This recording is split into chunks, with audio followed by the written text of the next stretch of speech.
Howdy, partners, and welcome to tonight's tale from the untamed frontiers of the American West. As the evening sun sets over distant mountains, we invite you to lay down your weary head and drift into the mysterious world of Red Dead Redemption. Each night, we'll share different tales from these wild lands, where outlaws and legends still roam free. And when our story ends, the gentle sounds of the frontier, crackling campfires, distant coyotes, rustling prairie grass, and the soft whisper of the wind will carry you into peaceful dreams beneath the star-filled western sky, with no advertisements to disturb your slumber. Now, saddle up, partner, and let's mosey on down to tonight's tale. The final rays of sunset painted the canyon walls in hues of amber and gold as Thomas Morgan guided his weary horse along the winding trail that descended toward Silver Creek.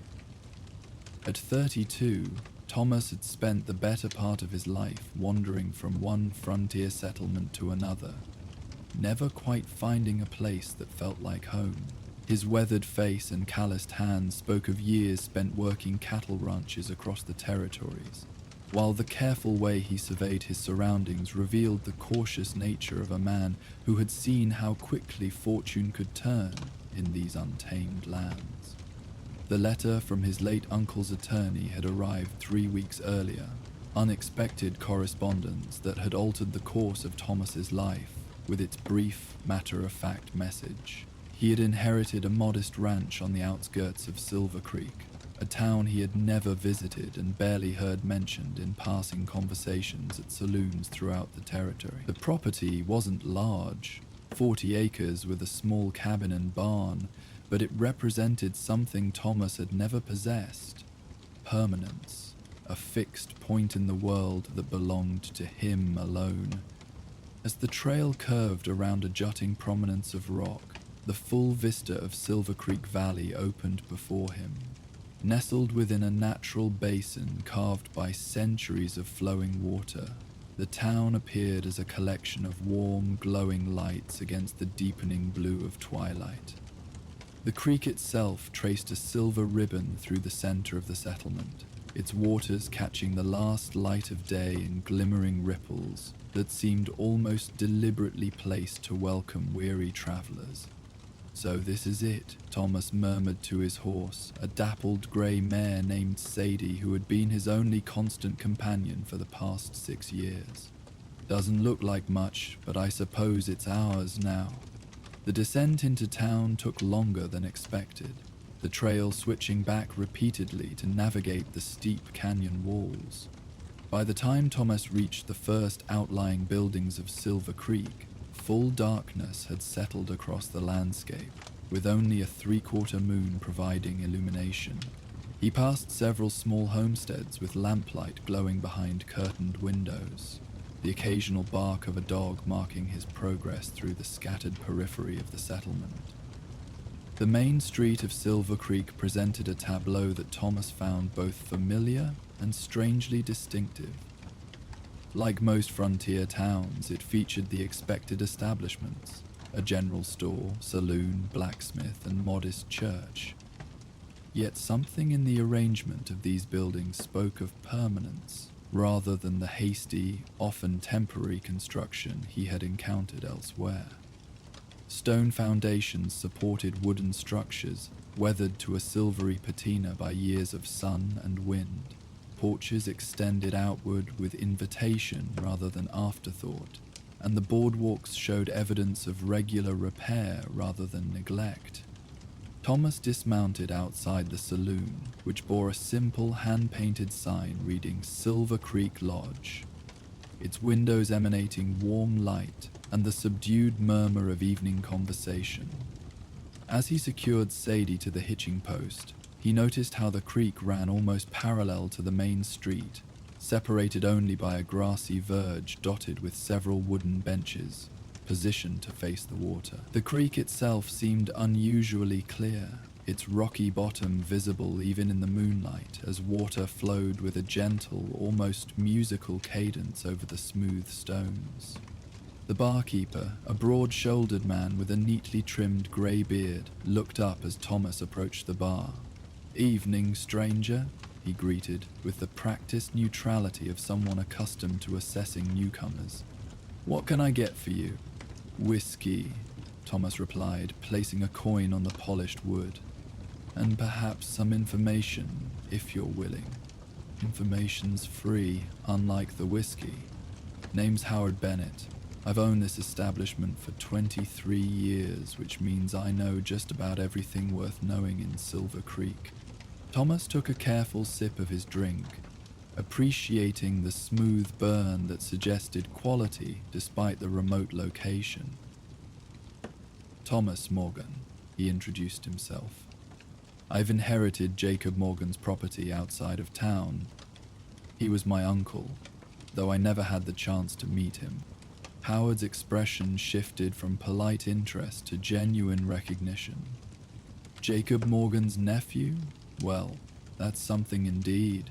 Your uncle was a good man. Quiet, kept mostly to himself, but always willing to lend a hand when needed." He leaned slightly across the bar, lowering his voice. "We were all sorry to hear of his passing. Peaceful, from what Doc Ellison said.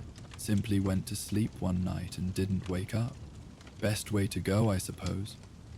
"The property, is it far from town?" Thomas asked. "About 2 miles north along the creek," Howard replied, gesturing vaguely in that direction. "Decent piece of land, good water access. Jacob ran a small herd of cattle, nothing ambitious, just enough to keep him comfortable. Sold off the livestock when his health started failing last year, but the land's still good." He paused, studying Thomas with renewed interest. "You planning to stay then? Make a go of the ranch?" The question gave Thomas pause. He had considered the inheritance primarily in terms of its potential sale value, another stepping stone in his perpetual journey, rather than a destination. Yet something about Silver Creek, the tranquil atmosphere, the evident care its inhabitants took with their surroundings, sparked an unfamiliar sensation that might, with careful nurturing, grow into belonging. "I'm considering it," he admitted finally. "Depends on what I find when I see the place tomorrow." Howard seemed satisfied with this answer. "You'll want to speak with Doc Ellison then. He looked after your uncle's affairs toward the end. Keeps a room above his practice, just down the street." He gestured toward the saloon's front windows. 2-story building with the green shutters. Lights still on, so he's probably awake. Never known the man to sleep before midnight. Outside, the night had deepened, but the nearly full moon provided ample illumination to navigate the main street. Thomas retrieved Sadie from the hitching post, deciding to lead her by the reins rather than ride the short distance to the doctor's office. The air carried a pleasant coolness after the day's warmth, scented with sage and the clean mineral smell of the creek flowing steadily alongside the pathway. As he walked, Thomas became aware of a man seated on one of the benches facing the water. Unlike the pragmatic positioning of most frontier dwellers, backs to walls, eyes toward potential threats, this figure seemed entirely absorbed in contemplation of the flowing creek, a journal open on his lap despite the limited light. Something in his posture suggested not just relaxation, but a deep communion with the landscape itself. Thomas would have continued past without interruption had the man not looked up at that precise moment, offering a nod of acknowledgement. "New to our little sanctuary, I see," he observed in a melodious voice that carried clearly despite its soft volume. "The creek has a way of calling to newcomers, drawing them to its edge to hear what wisdom it might impart."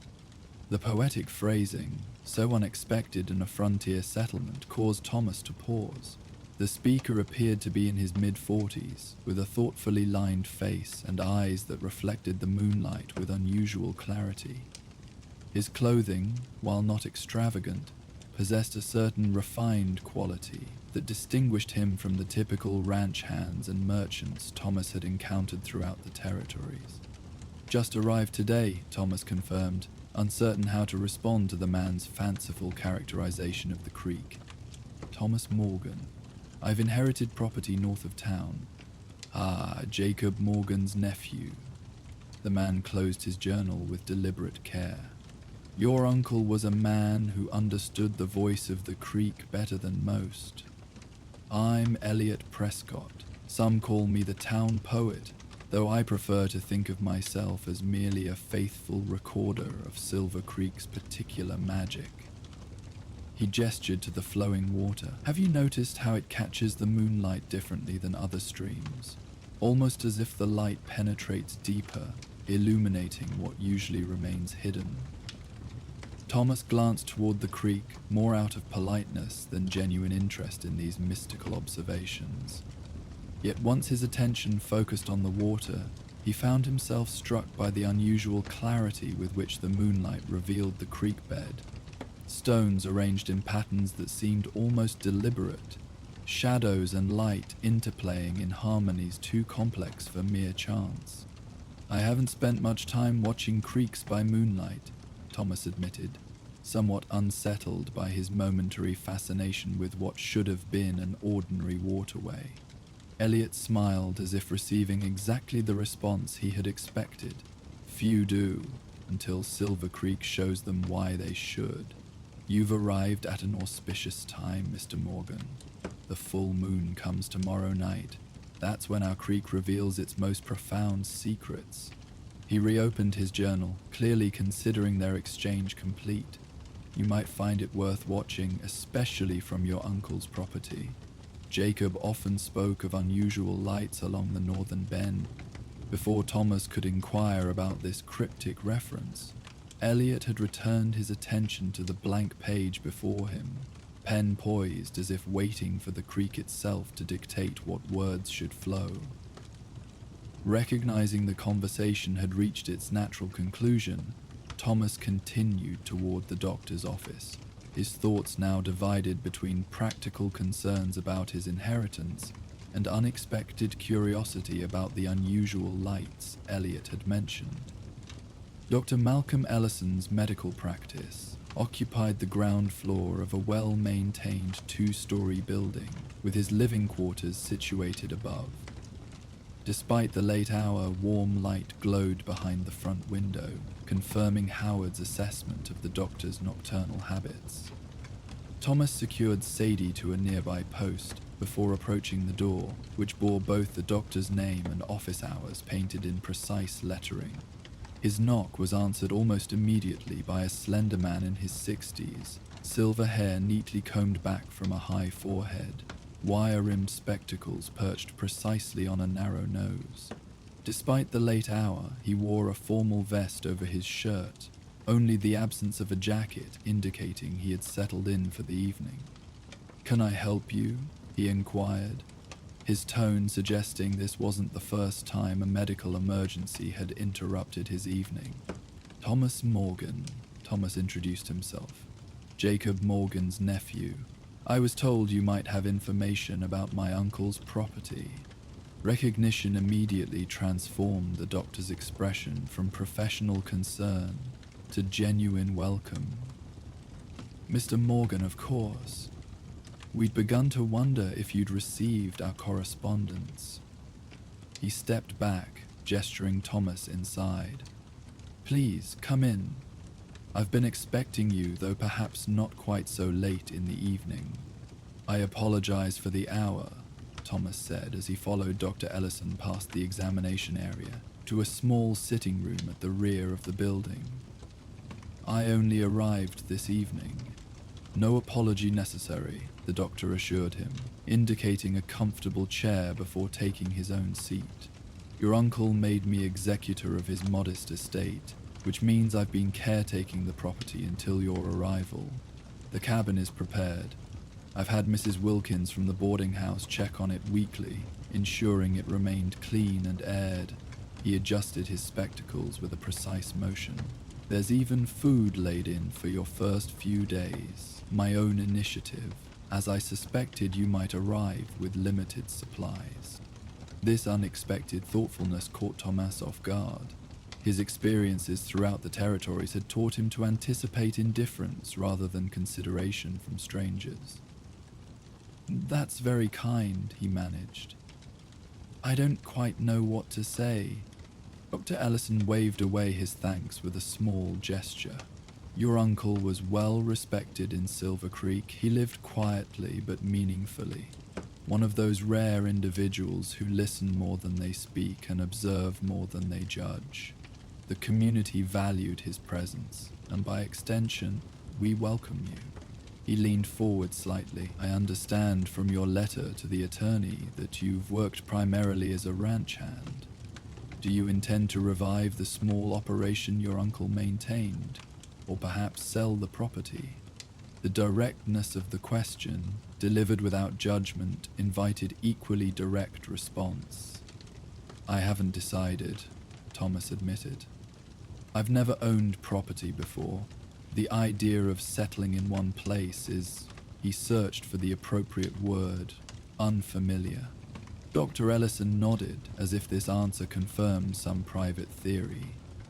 "Silver Creek has a way of clarifying such decisions," he observed. "It's a place that invites contemplation rather than haste. I suggest you give yourself time to experience your uncle's property before determining its future, and your..." He rose and crossed to a small desk, retrieving a brass key and a folded document. "This is the deed, properly transferred to your name and the key to the main cabin. The barn has a simple latch." He hesitated briefly before adding, "Your uncle left a journal as well. His specific instruction was that it should pass directly to any family who might claim his property. I've taken the liberty of placing it on his desk in the cabin." Thomas accepted these items, the key's weight in his palm representing a tangible connection to the uncle he had never known. "Howard at the saloon mentioned something about my uncle's health failing this past year." "Yes," Dr. Ellison confirmed, resuming his seat. "A weakening of the heart. Not uncommon for a man in his 70s who had lived an active life. He faced it with the same quiet dignity that characterized his entire presence in our community." The doctor seemed to consider his next words carefully.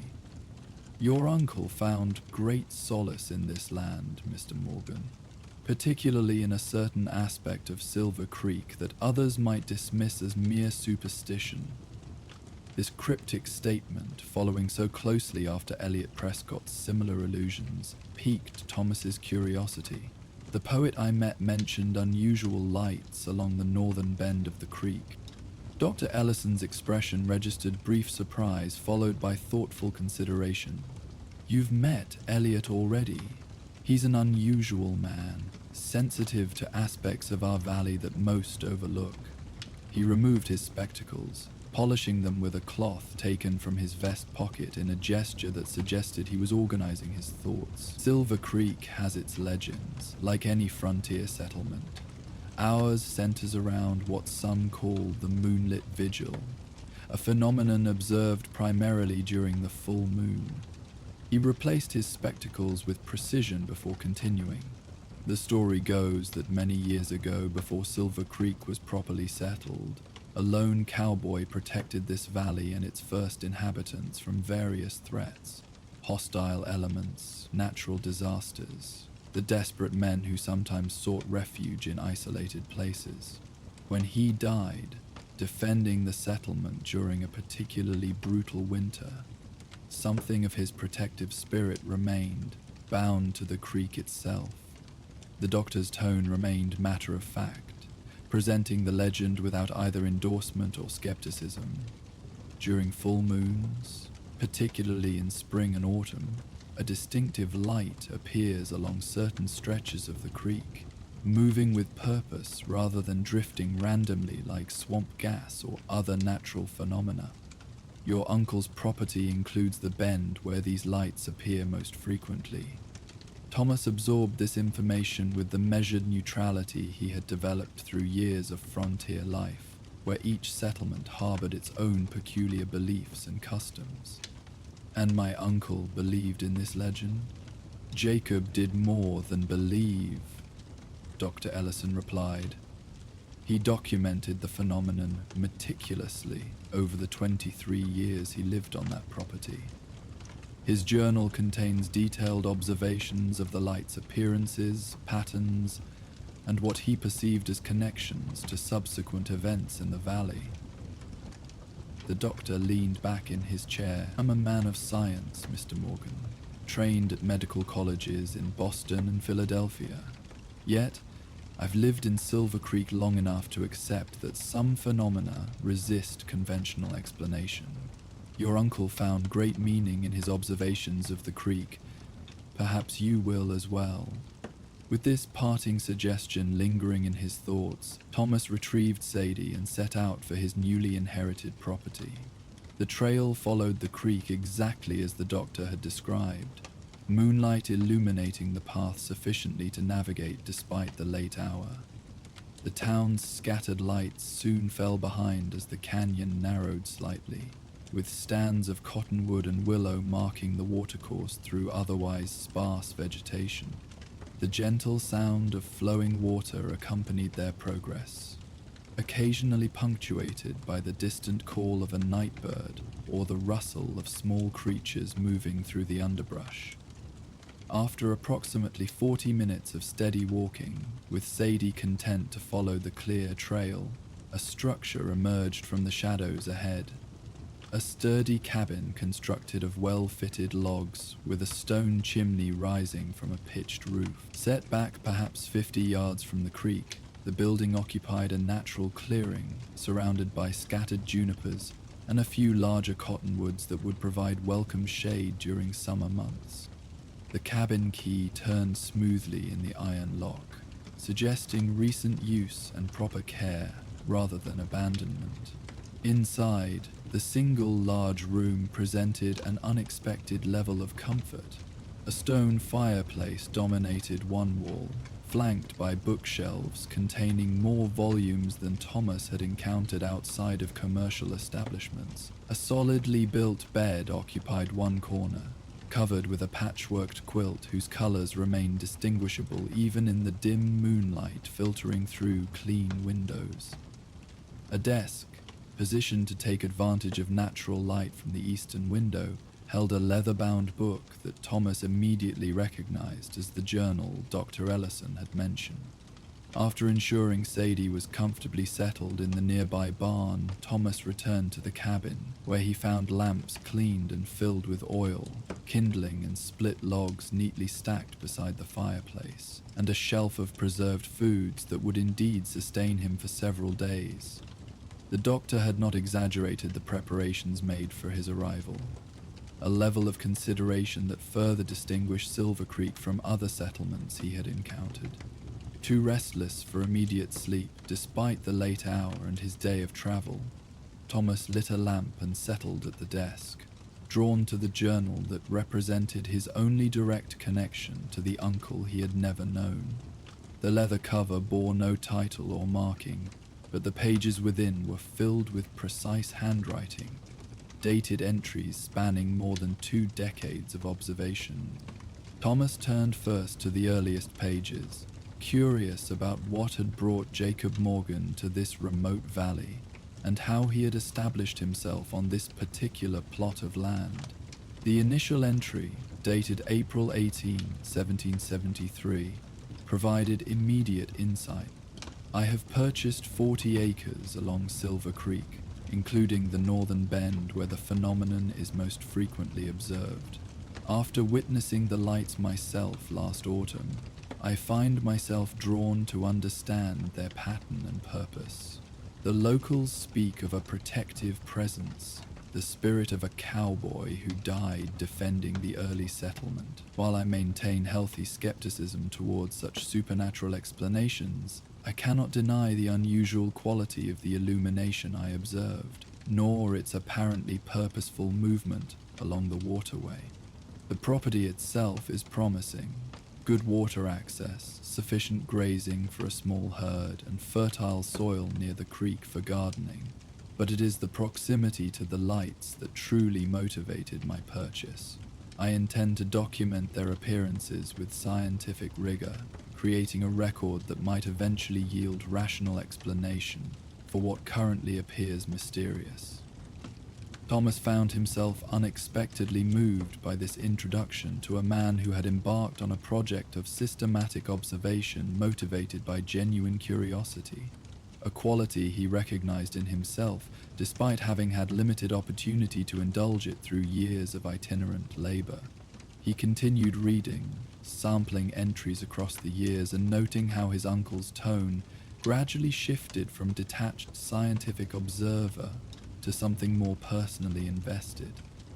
An entry from 1879 particularly caught his attention. Full moon last night brought the most prolonged and dramatic manifestation of the lights to date. Unlike previous appearances, where the illumination remained close to the water's surface, this time it rose approximately 6 feet above the creek and moved with deliberate purpose toward the Wilkins homestead downstream. I later learned their youngest child had wandered from home that evening, becoming lost in the darkness. The child was discovered safely asleep near the very spot where the light had paused for nearly 30 minutes before returning upstream. Coincidence perhaps, yet the timing proves difficult to dismiss entirely.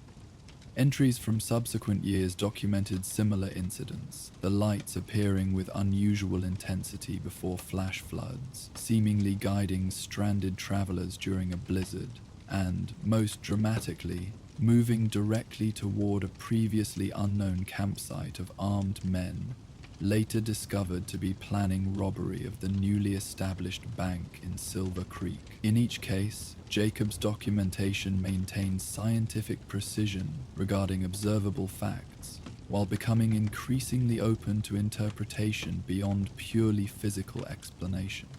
An entry from just 6 months before Jacob's death provided the most personal reflection. Bill Ellison confirms what I have suspected these past weeks. My heart weakens and my time grows shorter than I had hoped. Yet I find myself strangely at peace with this knowledge. 23 years of observing the moonlit vigil has convinced me that whatever consciousness manifests in those lights represents connection beyond our limited mortal understanding. Not merely the spirit of one protective cowboy, as local legend simplifies, but perhaps the accumulated guardianship of all who have loved and protected this valley across centuries.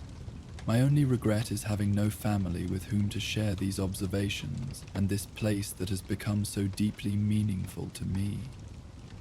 My brother's boy, Thomas, follows the ranching life somewhere across the territories. A wanderer, according to the few reports that have reached me over the years.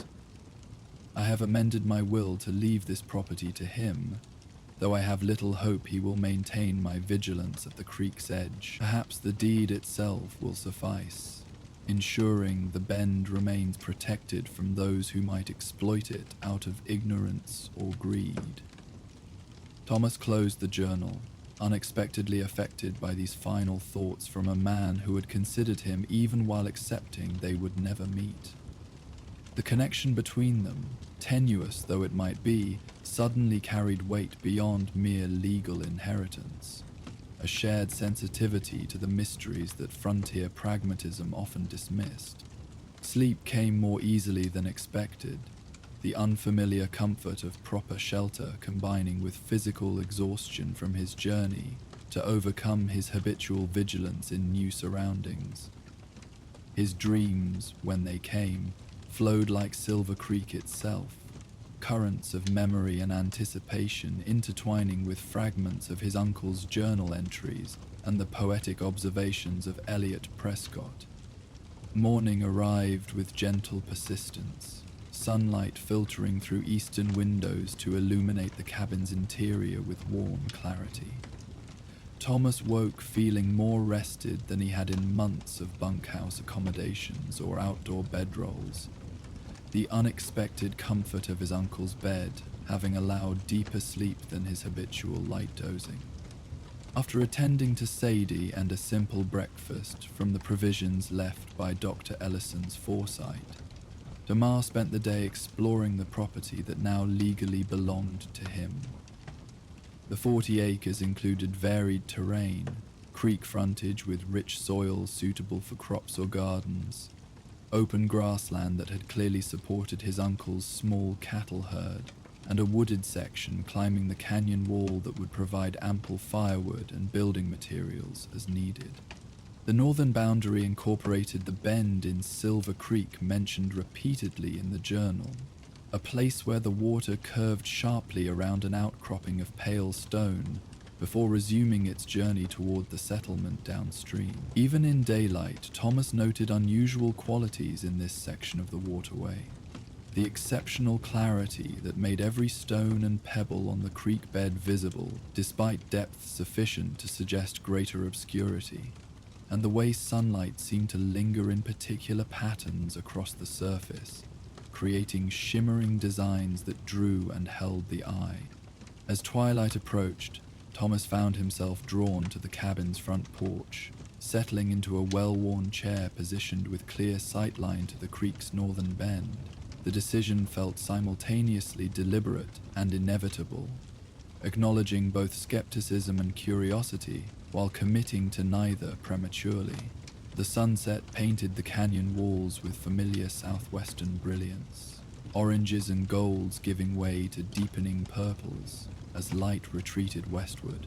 Stars emerged in constellations Thomas had used for navigation across countless nights, their familiar patterns offering reassurance amid the unfamiliar circumstances of actual property ownership. When the moon finally rose above the eastern canyon rim, its fullness brought immediate transformation to the landscape. Silver Creek justified its name, as moonlight struck the water's surface, creating an illuminated pathway through the darkened valley that seemed to invite both physical and metaphysical journey. Thomas found himself leaning forward in the chair, attention fixed on the northern bend where his uncle had documented so many appearances of the mysterious lights. For nearly an hour, nothing occurred beyond the ordinary beauty of moonlight on flowing water, mesmerizing in its own right, yet lacking the distinctive quality described in Jacob's journal. Thomas maintained his vigil nevertheless, something in the tranquil atmosphere encouraging patience rather than disappointment. His persistence was rewarded when, shortly before midnight, a subtle change occurred at the creek's edge. The transformation began so gradually that Thomas almost dismissed it as trick of tired eyes or shifting shadows. A faint luminescence that differed from reflected moonlight in both color and quality, emanating from within the water itself, rather than bouncing off its surface.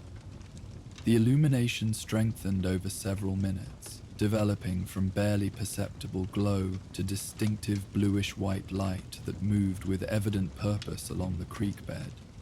Unlike the erratic darting of fireflies or random drift of phosphorescent algae, this light followed specific patterns, circling particular formations of stones, pausing at certain pools before continuing upstream, always maintaining that peculiar quality of intentional movement that Jacob had documented so precisely.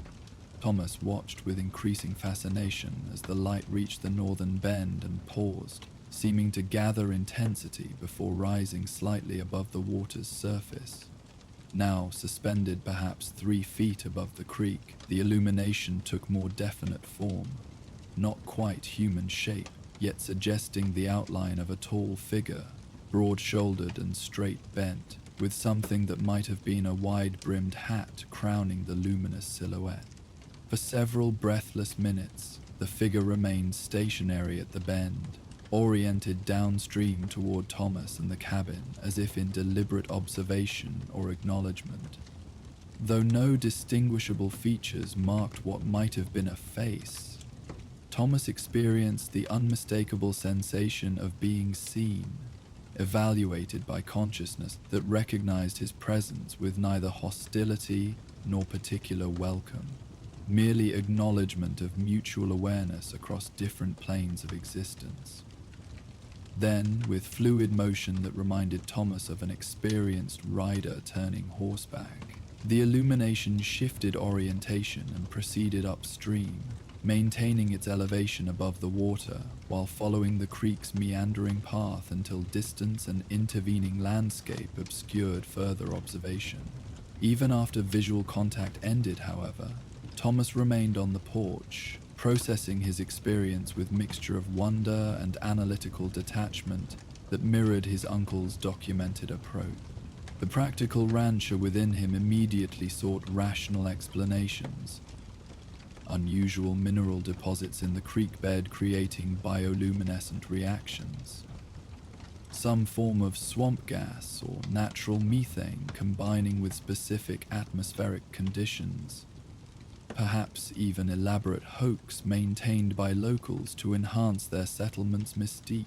Yet none of these explanations adequately addressed the apparent intentionality of the light's movements or the distinct impression of consciousness he had experienced during those moments of mutual observation.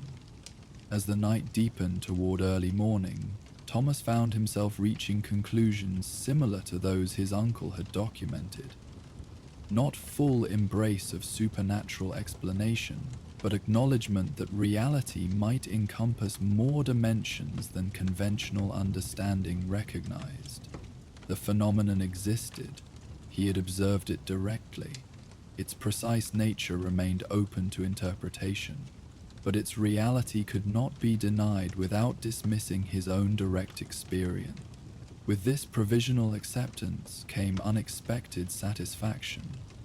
Connection not only to the uncle whose journal had guided his observation, but to the land itself in ways that transcended mere legal ownership. For the first time in years of wandering, Thomas experienced something approaching genuine belonging, not to human community necessarily, but to place itself, with all its visible and invisible dimensions. Dawn found him still on the porch, having maintained voluntary vigil long after the light's disappearance upstream.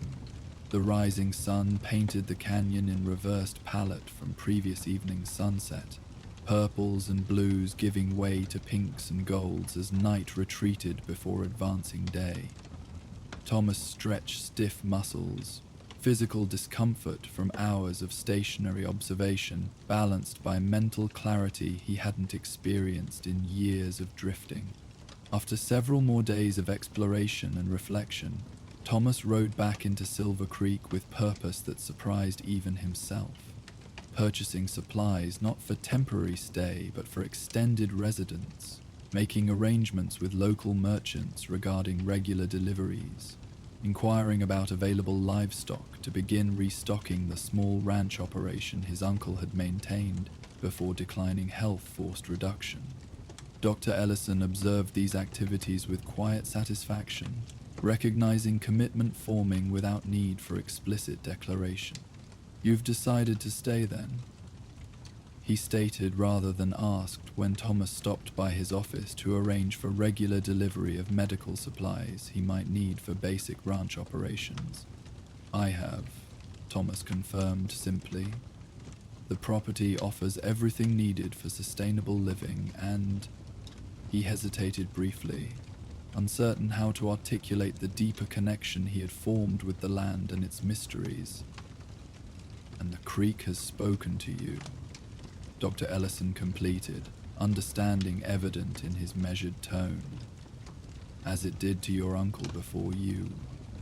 Silver Creek chooses its guardians carefully, Mr. Morgan.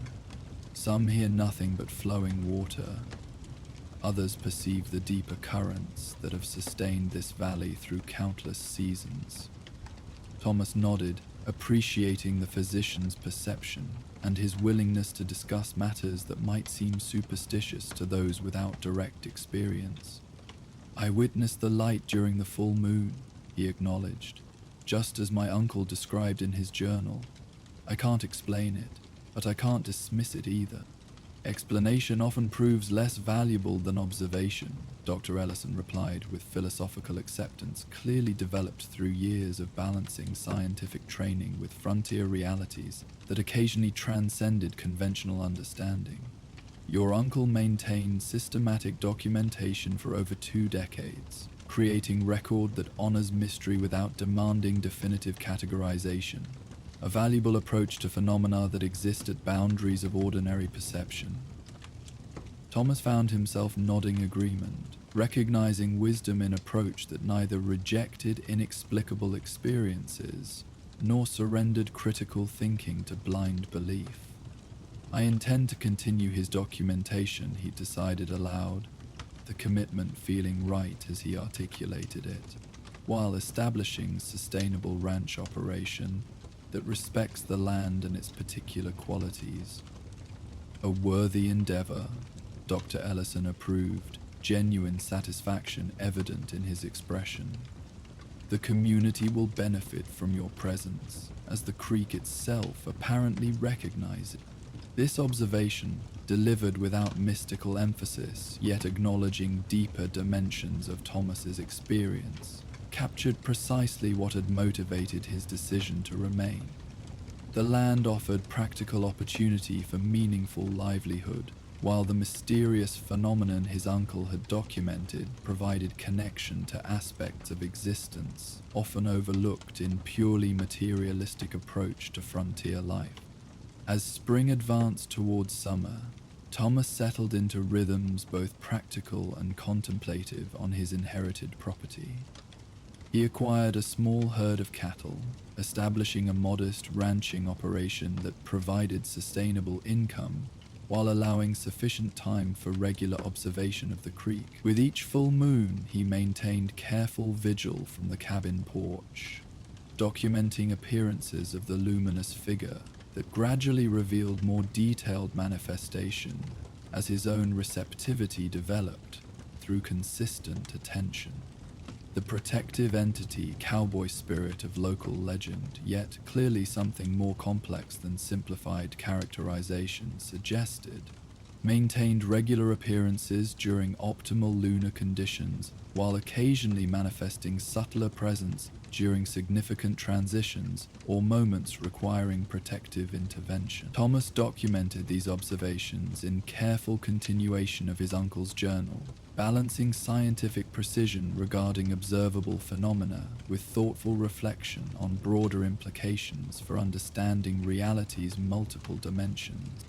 Most significant development occurred during autumn's most spectacular full moon, when the luminous figure approached closer than previous appearances, taking more distinctive shape that unmistakably suggested mounted rider. Broad-shouldered cowboy astride horse composed of that same bluish-white luminescence that defied conventional explanation. The apparition paused, perhaps 20 yards from porch where Thomas maintained his vigil, close enough that he could discern additional details impossible to perceive during more distant observations. Suggestion of weathered features beneath wide-brimmed hat, the distinctive silhouette of well-worn clothing typical to working cowboys of earlier era. For several minutes, rider and observer regarded each other in silence that felt expectant rather than empty, communication occurring through means beyond conventional speech, yet undeniably present in the charged atmosphere between them. Then, with deliberate gesture that suggested courteous acknowledgement between equals, the luminous figure raised hand to hat brim in traditional greeting, before turning and proceeding back toward creek with unhurried dignity that spoke of eternal patience rather than dismissal or departure. This exchange, simple yet profound in its implications, represented culmination of relationship, that had developed gradually through months of consistent observation and increasing receptivity. Thomas documented the encounter with balanced commitment to observable detail and thoughtful interpretation of its broader significance. The entity identified in local legend as protective cowboy spirit has demonstrated capacity for purposeful interaction beyond creek limitations previously observed. This extension of manifestation range suggests evolution in our developing relationship, mutual recognition transcending initial observer/observed dynamic toward more collaborative engagement, whether this represents actual spiritual entity, interdimensional consciousness, or manifestation of collective community protection embodied through specific symbolic form, remains open to interpretation. What cannot be denied is ongoing guardianship this presence maintains over Silver Creek Valley, and the privilege of serving as conscious witness to its continuing vigil. This documentation, added to accumulating record begun by his uncle and now continued through his own systematic observations, represented contribution to understanding that transcended individual experience, while honoring mysteries that resisted definitive categorization. The protective presence existed beyond complete comprehension, yet remained accessible through patient attention and respectful engagement. Paradox that Thomas had come to appreciate rather than resist, as his earlier pragmatism might have demanded. As seasons cycled through their eternal progression, Thomas maintained dual identity as practical rancher and dedicated chronicler of Silver Creek's supernatural guardian. The cattle operation provided sustainable livelihood while allowing flexible schedule necessary for regular documentation at varying hours determined by lunar phases and atmospheric conditions that affected manifestation patterns. Dr. Ellison and Elliot Prescott became regular visitors to the cabin, each bringing distinctive perspective to ongoing discussion of observations and experiences. The physician contributed scientific framework that prevented excessive mystical interpretation without dismissing genuine mysteries, while the poet offered interpretive insights that expanded understanding beyond strictly empirical documentation. Together with Thomas's first-hand observations, these complementary approaches created comprehensive record that honored Silver Creek's unique phenomena while maintaining intellectual integrity essential to meaningful documentation. Local residents gradually accepted Thomas as natural continuation of his uncle's presence. Reliable rancher who maintained appropriate social connections while harboring unusual sensitivity to aspects of the valley, most acknowledged only through occasional reference to cowboy ghost or other simplified characterizations of complex phenomena. Those with personal experiences of the creek's mysterious guardian occasionally sought Thomas out, sharing accounts that further enriched collective understanding, while confirming consistent protective nature of the luminous entity across diverse encounters and circumstances. As his first year in Silver Creek approached completion, Thomas added final entry to current journal volume before preparing fresh book for continuing documentation. The moonlit vigil represents partnership across dimensional boundaries, protective consciousness maintaining eternal guardianship, while human observer provides recognition and occasional interpretation between realms that operate according to different principles yet share fundamental connection to this particular landscape. My uncle maintained this relationship for 23 years. I have been privileged to continue it for 12 months that have transformed understanding of both visible and invisible aspects of existence. The luminous rider, cowboy spirit of local legend, yet clearly something more complex than simplified characterization suggests, continues regular appearances during full moons, while manifesting subtler presence during significant transitions or moments requiring protective intervention. Whether interpreted as supernatural entity, interdimensional consciousness, or symbolic embodiment of community protection accumulated across generations, its benevolent guardianship remains a consistent feature of Silver Creek Valley. As I prepare new volume for continuing documentation, I acknowledge transformation this vigilance has wrought within me.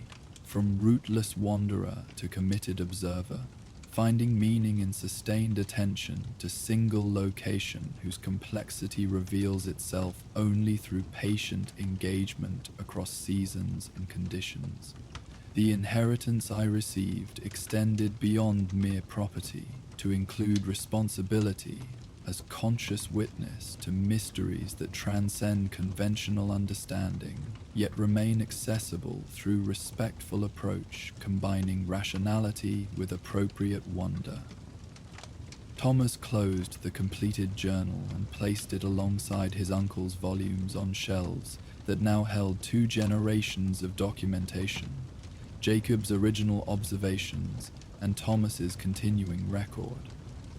Outside the cabin windows, Silver Creek flowed beneath winter stars, its waters occasionally catching moonlight in patterns too precisely arranged for mere chance. The northern bend remained quiet on this ordinary night between full moons, yet Thomas knew the protective presence continued its eternal vigilance, regardless of immediate manifestation or human observation.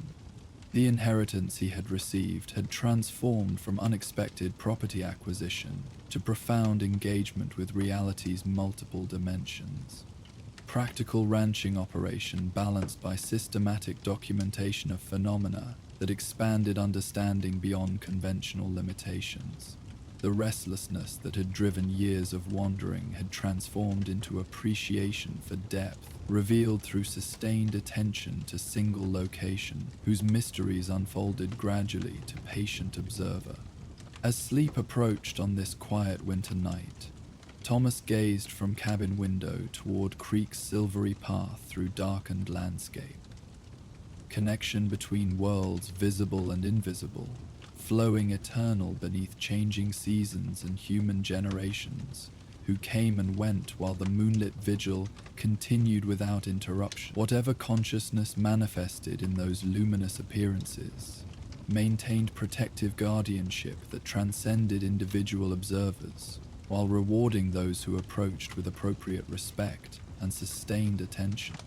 The creek's gentle murmur provided perfect accompaniment to deepening relaxation, its rhythmic flow carrying consciousness toward peaceful sleep, filled with dreams reflecting both practical engagement with tangible world and receptivity to mysteries beyond ordinary perception.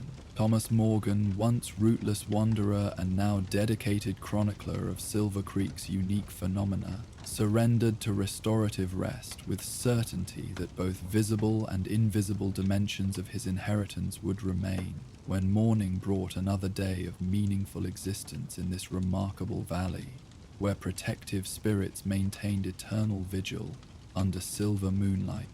As the gentle waters of Silver Creek continue their eternal flow beneath the moonlight, carrying Thomas Morgan into peaceful slumber, we too shall drift from this tranquil valley to another mysterious frontier landscape, one where the elements themselves seem to carry whispers of the past.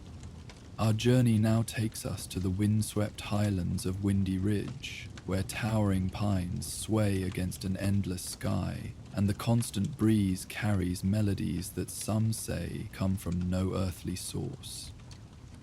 Here, among rugged peaks and hidden meadows, another tale of frontier mystery awaits, one of haunting music that drifts across the landscape when twilight paints the mountains in shades of purple and gold. Join us now as we discover the Whistler of Windy Ridge, and the secrets carried on the wind that never ceases to blow across this remote and beautiful wilderness. The last light of day painted the sky in hues of amber and violet as Thomas Hargrove sat on the weather-worn porch of his ranch house, watching the distant silhouette of Windy Ridge against the darkening horizon.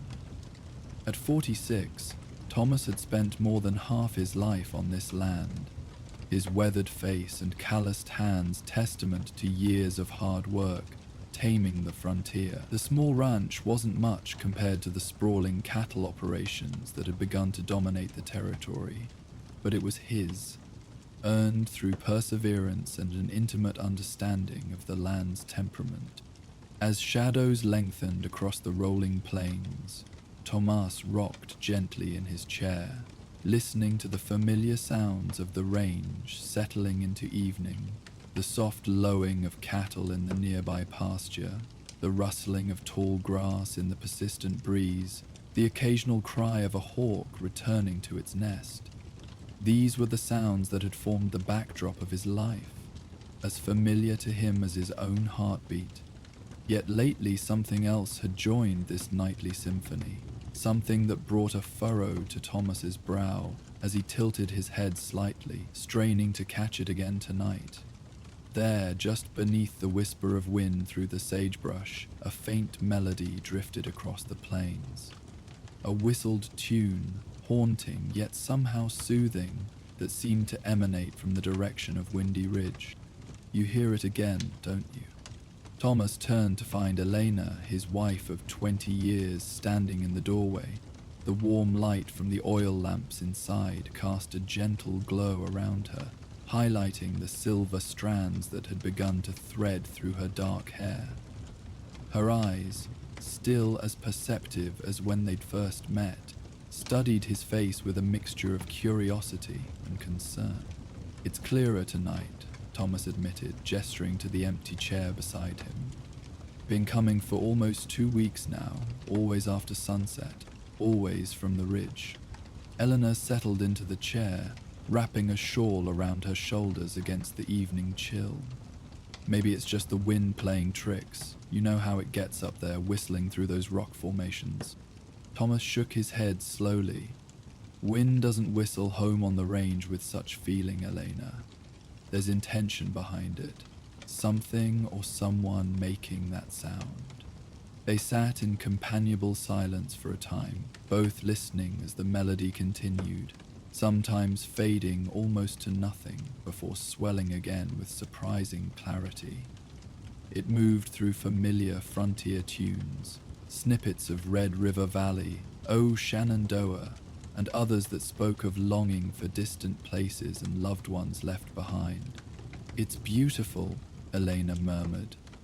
"Sad, but beautiful." Thomas nodded agreement, though the persistent mystery of it troubled him. As a man who prided himself on understanding the rhythms and reasons of his surroundings, this unexplained music represented a riddle he couldn't solve.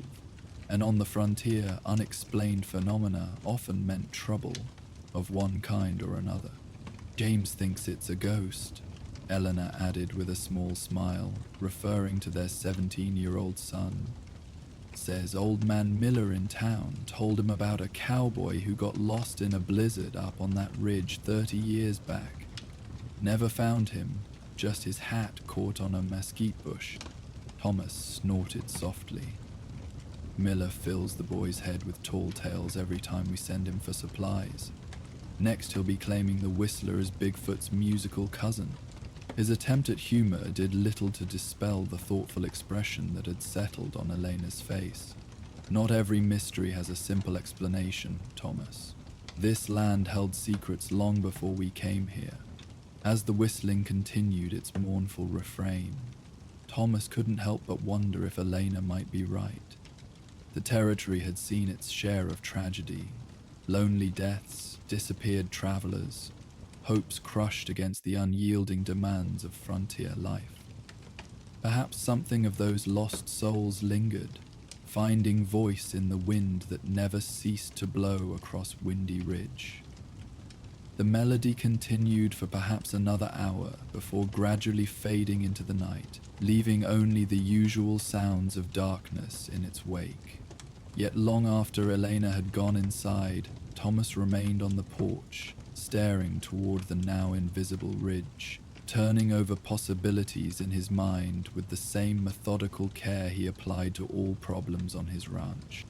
Ghost or man? He murmured to himself as he finally rose to go inside. I aim to find out. Morning arrived with the crisp clarity of early autumn, the sky an endless expanse of blue unmarred by clouds. Thomas rose before dawn, as was his habit, moving through the familiar routine of ranch life with practiced efficiency. Yet as he worked, feeding livestock, mending a section of fence damaged in yesterday's stronger winds, checking on a pregnant mare in the small stable, his thoughts repeatedly drifted to the mysterious melody and its unknown source. By mid-morning, James had joined him near the corral, the young man's energy evident in the ease with which he handled even the most stubborn horses. Tall and lanky, with his mother's dark eyes and Thomas's determined jaw, James had grown into a capable ranch hand whose skills with animals far exceeded his father's. Heard the whistling again last night, James commented as they worked side by side, replacing rotted boards on the corral gate. Clearer than before. Thomas nodded, driving a nail with perhaps more force than necessary. Your mother says you've been listening to Miller's ghost stories about it. James grinned, unabashed. Makes for good telling. Miller swears his own father heard the same whistling 40 years ago. Same tune, same place. Says it only comes when change is coming to the territory. Miller would say the moon was made of cheese if he thought people would listen, Thomas replied dryly, though he filed away this additional information despite his skepticism. Superstition makes for poor planning. Maybe, James allowed, his expression turning more thoughtful. But I rode out toward the ridge yesterday evening, trying to get closer to the sound. He hesitated, as if uncertain how to explain what came next. The closer I got, the more it seemed like the whistling was coming from everywhere and nowhere. And Pa, he lowered his voice slightly, though there was no one else within earshot. I swear I felt someone watching me, though I couldn't see a soul for miles around. Thomas studied his son's face, finding no trace of the mischievous exaggeration James sometimes employed in his storytelling. The boy appeared genuinely perplexed, perhaps even slightly unsettled by his experience. You kept a safe distance, I hope, Thomas said, concern momentarily overriding his curiosity about the phenomenon. Windy Ridge isn't a place for careless riding, especially near dark. Yes, sir, James assured him. Stayed on the lower slopes like you've always taught me. But Pa, there's something strange about that whistling. It's almost like it's calling to whoever's listening.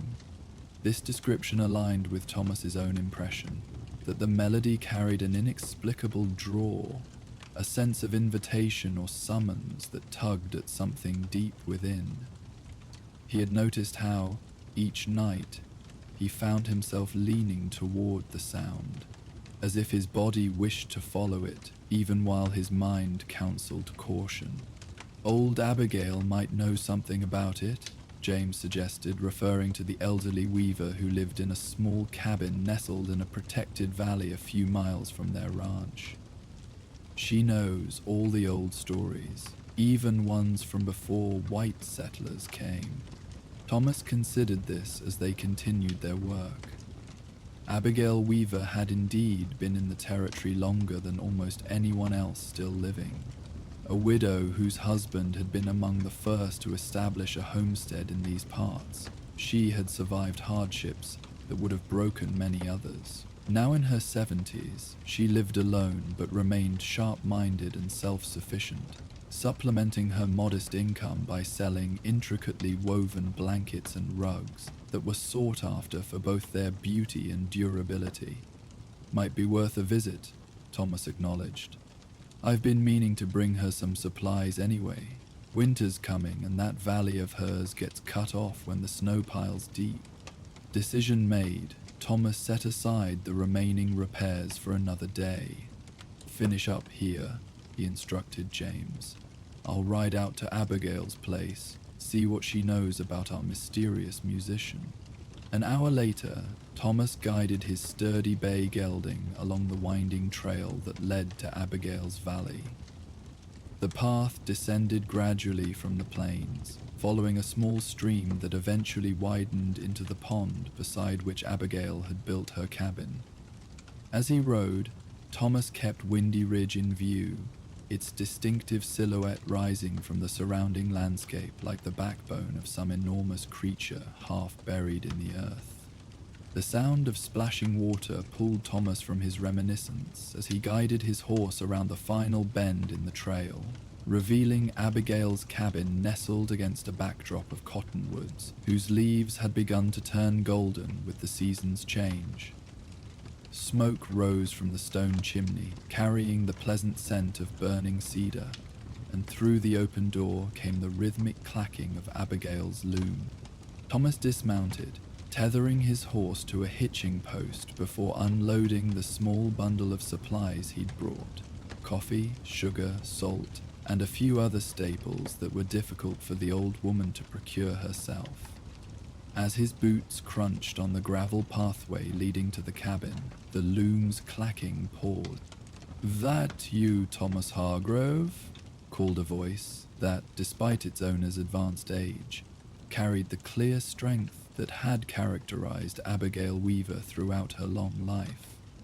"Yes, Mum," Thomas confirmed, stepping into the doorway. "Brought you some provisions, thought I'd check how you're faring with winter on its way." Abigail sat at her large wooden loom, a half-finished blanket of intricate design stretched before her. Age had bent her once tall frame and whitened her hair to the color of fresh snow, but her blue eyes remained sharp and alert, missing nothing as they took in Thomas's appearance. "Decent of you," she acknowledged, gesturing to a small table where he could place the supplies. "Though I suspect you've got questions beyond my welfare bringing you out this way." Thomas smiled despite himself.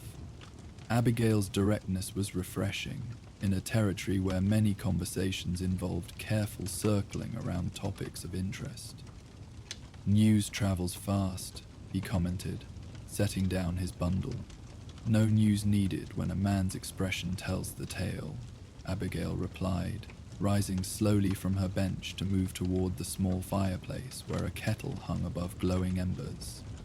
"You've got the look of someone puzzling over something that don't fit his understanding of how things ought to be." She gestured to one of two chairs positioned near the warmth. "Sit. Whatever's troubling you will keep long enough for tea." Thomas complied, knowing better than to rush Abigail. She moved with deliberate care, preparing 2 cups of strong herbal tea that smelled of mint and something more exotic he couldn't identify. Only when they were both seated, steaming cups in hand, did she fix him with an expectant gaze. "It's about the whistling," Thomas began, seeing no reason for preamble. "Coming from Windy Ridge at night. Been hearing it for nearly 2 weeks now, getting stronger each evening." Abigail's weathered face revealed nothing as she sipped her tea, though her eyes never left his. "Whistling?" she repeated, as if testing the word. "A tune, is it? Or just the sound the wind makes through those rocks up there?" "Definite tunes," Thomas confirmed. "Old songs, Red River Valley, O Shenandoah, Home on the Range, played with real feeling, like someone putting their whole heart into it." Abigail set her cup down slowly, her gaze drifting toward the small window that framed a view of Windy Ridge in the distance. The whistlers returned then. Something in her tone, a blend of resignation, respect, and perhaps a touch of melancholy, confirmed what Thomas had begun to suspect. This was not a new phenomenon, despite it being new to his ears. "You've heard it before," he stated rather than asked. Abigail nodded, the movement deliberate as everything about her. "First time was the autumn of '53, just after my Harold passed. I was alone, so alone, and the sound came drifting down from the ridge like it knew my grief needed answering. Her fingers, still nimble despite their gnarled appearance, traced patterns on the arm of her chair. Heard it again in '68, right before the railroad surveyors came through, and once more in '74, the year before that terrible winter that took so many. Thomas absorbed this information, noting that each instance Abigail mentioned had indeed preceded significant change in the territory. The establishment of the first real town 20 miles east, the coming of the railroad that had transformed regional commerce, and the devastating winter of '75 that had reshaped many ranching operations, including his own. Miller in town claims it's the ghost of a lost cowboy, Thomas offered, curious about Abigail's interpretation. A small smile lifted the corners of the old woman's mouth. Jeremiah Miller wouldn't know a true story if it bit him on the nose, she said with unexpected tartness, always adding embellishments to make himself seem important in the telling. What do you think it is then? Thomas asked directly. Abigail considered him for a long moment before responding. The people who lived on this land before us, the true native folk. They believed Windy Ridge was a thin place. Thin? Thomas repeated, uncertain of her meaning. Thin, Abigail confirmed. A place where the barrier between worlds isn't as solid as elsewhere, where things from beyond sometimes slip through, and things from here sometimes slip out. She lifted her cup again, taking a slow sip. They said the wind that never stops blowing there is really the breath of the land itself, speaking to those who know how to listen. Thomas shifted slightly in his chair, uncomfortable with talk that veered so far from his practical understanding of the world. Yet he couldn't dismiss Abigail's words completely, not when the mysterious whistling had already challenged his conception of what was possible. And the whistler, he prompted, what or who do you think is making that music? I can't claim to know for certain, Abigail admitted, but I believe it's the voice of change itself, a harbinger of transformation coming to the land and those who dwell on it. She fixed him with that piercing blue gaze again. Change isn't always bad, Thomas. Sometimes it's necessary, even when it hurts. This cryptic statement hung between them as they finished their tea in thoughtful silence. Thomas found himself strangely reluctant to press for further explanation, sensing that Abigail had shared as much as she felt appropriate, or perhaps as much as she truly understood herself. As he prepared to leave, thanking her for the tea and conversation, Abigail stopped him with a light touch on his arm. The whistling will continue until the change it heralds has come to pass, she said softly. You can follow it if you're so inclined. It won't harm you, but whether you understand what it's trying to tell you, she shrugged her thin shoulders. That depends on how willing you are to listen with more than just your ears. With this final piece of advice lingering in his thoughts, Thomas mounted his horse for the ride home, the shape of Windy Ridge never far from his line of sight as he traversed the rolling landscape. Abigail's words had given him much to consider, yet had answered few of his practical questions about the whistling's source. As the afternoon shadows lengthened, painting the land in deepening shades of amber and gold, Thomas made a decision. Tonight, he would ride out toward the ridge after sunset, following the sound to its source if possible. Ghost or mortal, magical or mundane, he needed to confront the mystery directly, to see with his own eyes what created the melody that had begun to haunt not just his nights, but his waking thoughts as well. The sunset blazed across the western sky in spectacular fashion as Thomas returned to the ranch, the last rays of daylight setting the clouds aflame in hues of crimson and gold. He found Elena and James seated on the porch, their expressions suggesting they'd been in serious conversation before his approach. "You visited Abigail?" Eleanor stated as he dismounted, her tone making it clear this wasn't a guess, but an observation based on knowing her husband's habits.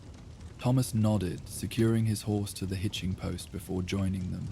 "She's heard the whistling before. 53, 68, and 74. Says it comes before significant change."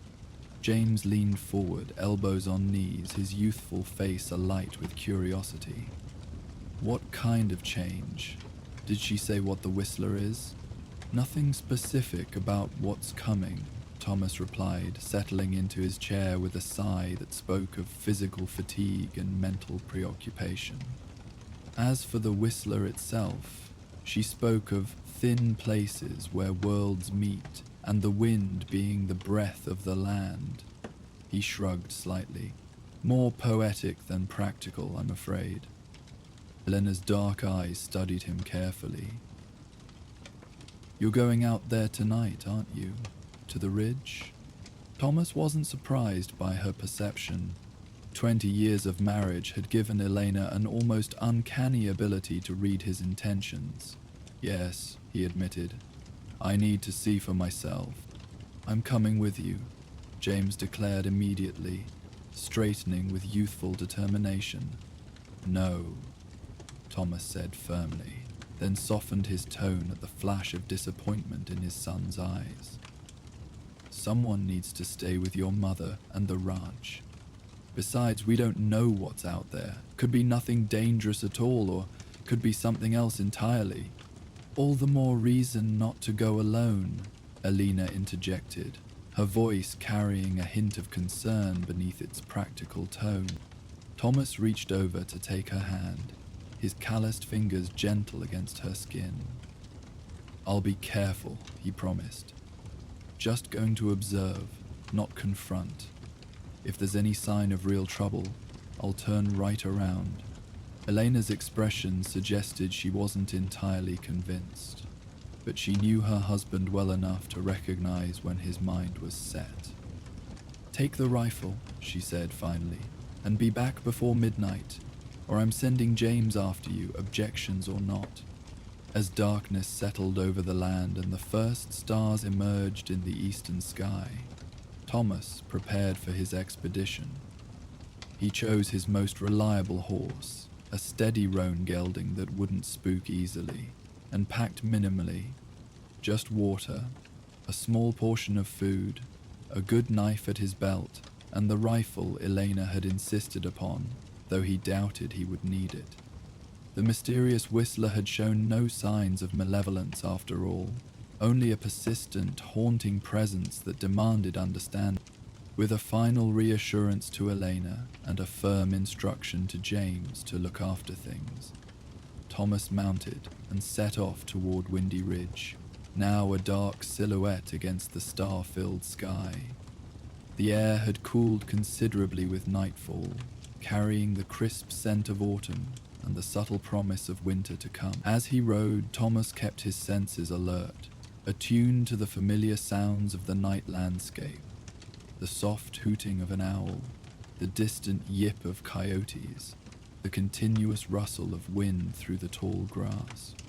He had traveled perhaps half the distance to the ridge when he heard it, the first faint notes of whistling drifting through the darkness with surprising clarity.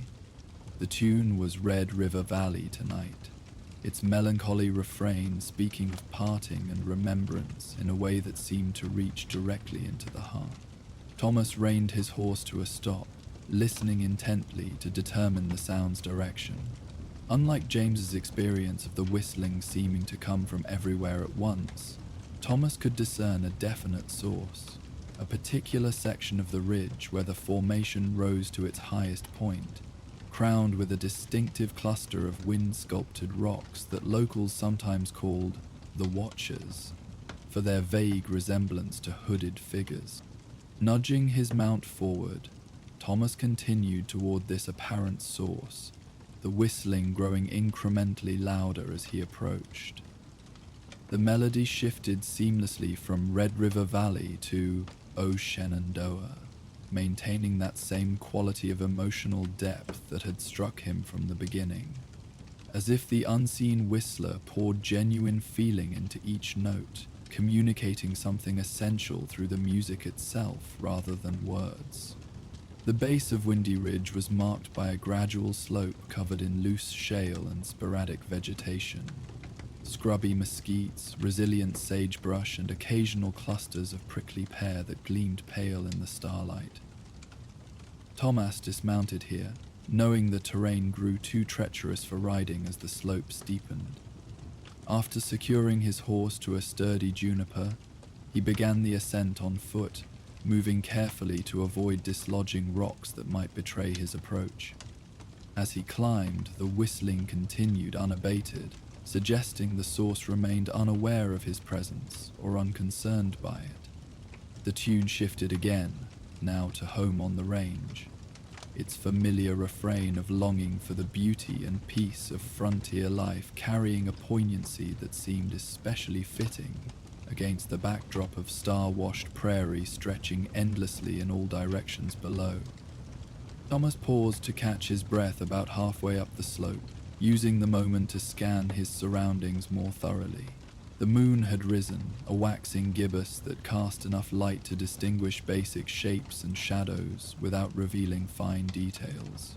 The whistling now seemed to emanate from just beyond the next rise, perhaps 30 yards ahead, where a natural terrace formed a relatively flat area before the final ascent to the crown of the ridge. Moving with increased caution, Thomas made his way toward this terrace, staying low and using the scattered vegetation for additional concealment.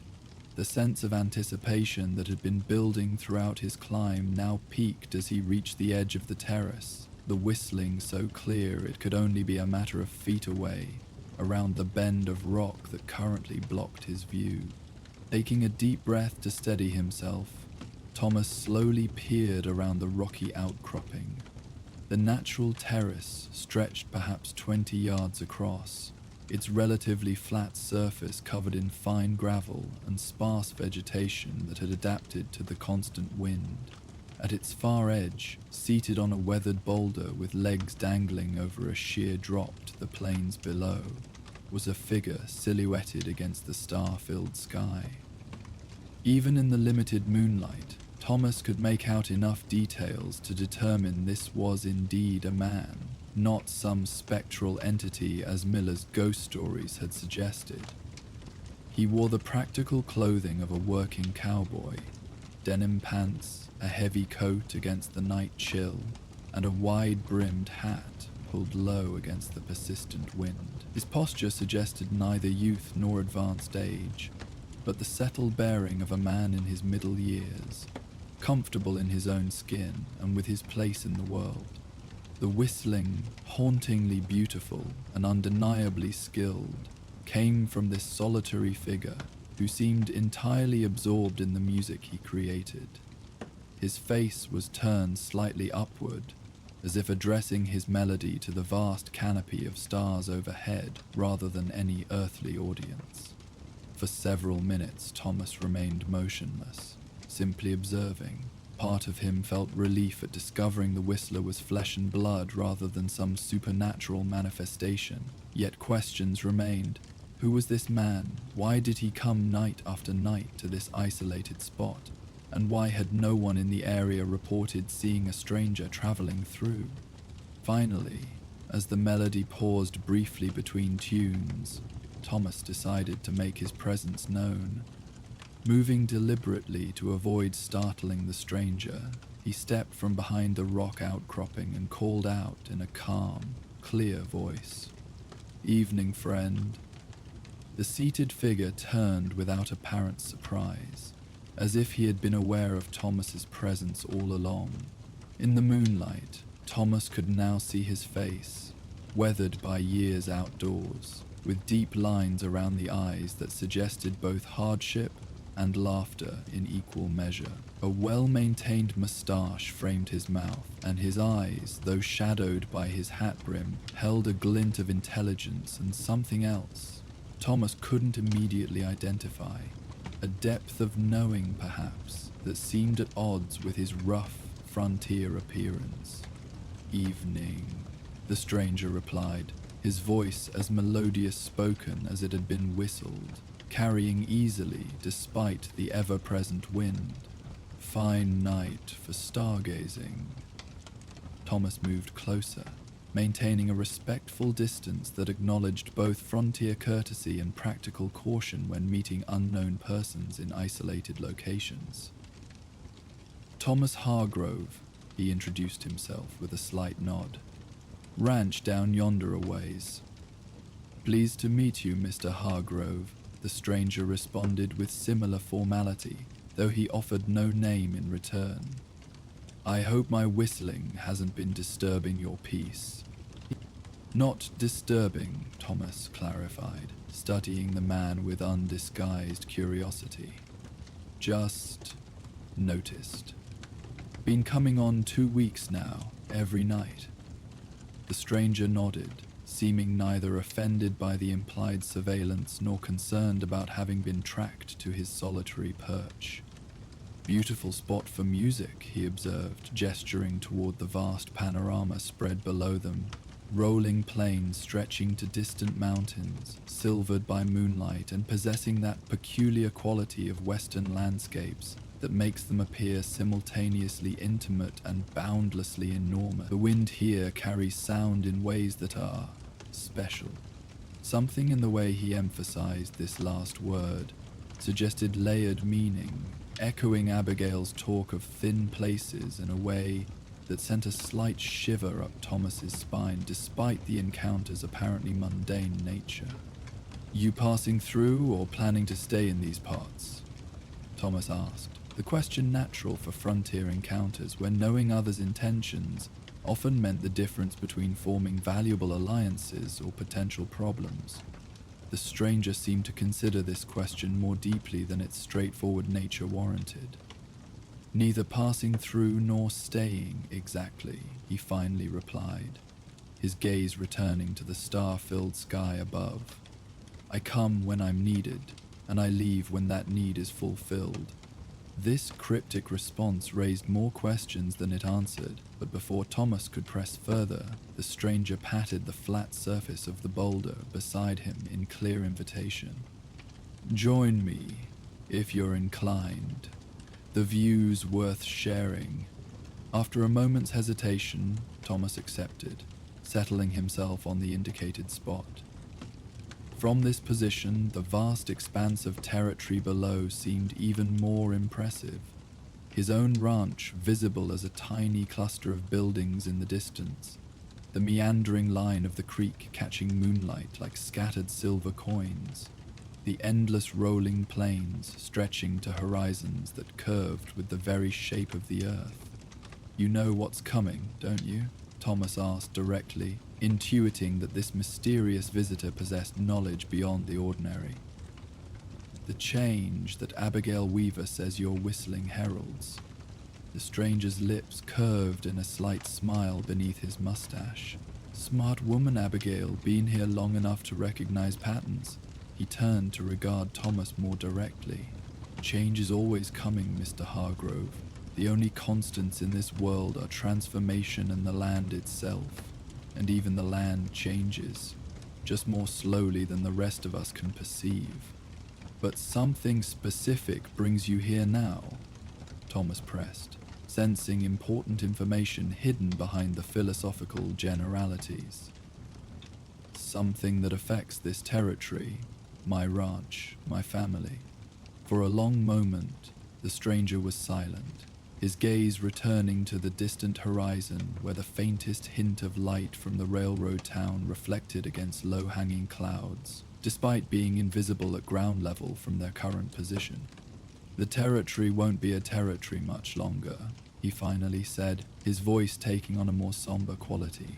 "Statehood's coming faster than most folks realize. With it will come changes that transform everything. More people, more fences, more laws." He gestured toward the vast open landscape below. "This, the frontier as you've known it, is drawing to a close." Thomas absorbed this information with a frown. Rumors of potential statehood had circulated for years, of course, but most had assumed it remained at least a decade away. The implications of accelerated timeline would indeed represent significant change, affecting land ownership, water rights, taxation, governance, and countless other aspects of daily life that had operated under more flexible territorial rules. How soon, he asked, the practical rancher in him already calculating potential impacts and necessary preparations. Before another full cycle of seasons, the stranger replied. The decision's already been made in places far from here, by men who've never set foot on this soil. A surge of protective concern rose in Thomas at this revelation, not just for his own ranch and family, but for the way of life that had defined the territory, with all its hardships and freedoms inextricably interwoven. And you came to... what? Warn us. The stranger shook his head slightly. I don't control what's coming, Mr. Hargrove. I just acknowledge it. Honor the passing of one era into another. A note of genuine sadness entered his voice. I've watched it happen before in other territories. The pattern repeats. Discovery, settlement, transformation, civilization. What was wild becomes tamed. What was open becomes enclosed. You speak as if you've lived 100 years, Thomas observed, studying the man's face more carefully. Despite the weathered quality of his features, he appeared no older than 50.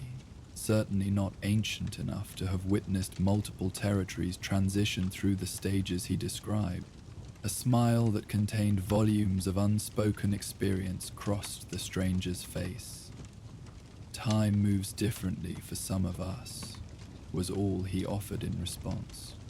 Before Thomas could question this enigmatic statement, the stranger began whistling again. A new melody this time, one Thomas didn't recognize. Unlike the familiar frontier songs of earlier evenings, this tune carried a distinctly native quality, perhaps belonging to the indigenous peoples who had inhabited the territory long before European settlement. Its haunting intervals and unexpected turns seemed to speak of deeper connection to the land itself, of knowledge accumulated across countless generations of living in harmony with natural rhythms. As the melody continued, Thomas found himself experiencing an odd sensation, as if the music somehow connected him more directly to his surroundings, making him acutely aware of the texture of stone beneath him, the constant caress of wind against his skin, the vast presence of land stretching in all directions, ancient and patient and somehow conscious in ways his rational mind struggled to comprehend. The feeling wasn't frightening exactly, but it was disorienting, like suddenly perceiving an additional dimension to reality that had always existed but remained beyond normal human perception. Thomas had the distinct impression that the stranger beside him moved comfortably within this expanded awareness, that the mysterious depth in his eyes came from constant access to this broader perspective. When the whistling finally ceased, Thomas found himself returning to ordinary awareness as if surfacing from deep water, the transition leaving him momentarily breathless. The stranger watched him with quiet understanding, no trace of surprise at his reaction. That's how it feels, the whistler said softly, when you truly listen to what the land has been trying to tell us all along. Thomas shook his head slightly, trying to integrate the experience with his practical understanding of the world. I've worked this land for over 20 years, he said, a defensive note entering his voice. Built something from nothing, through blizzards and droughts and everything in between.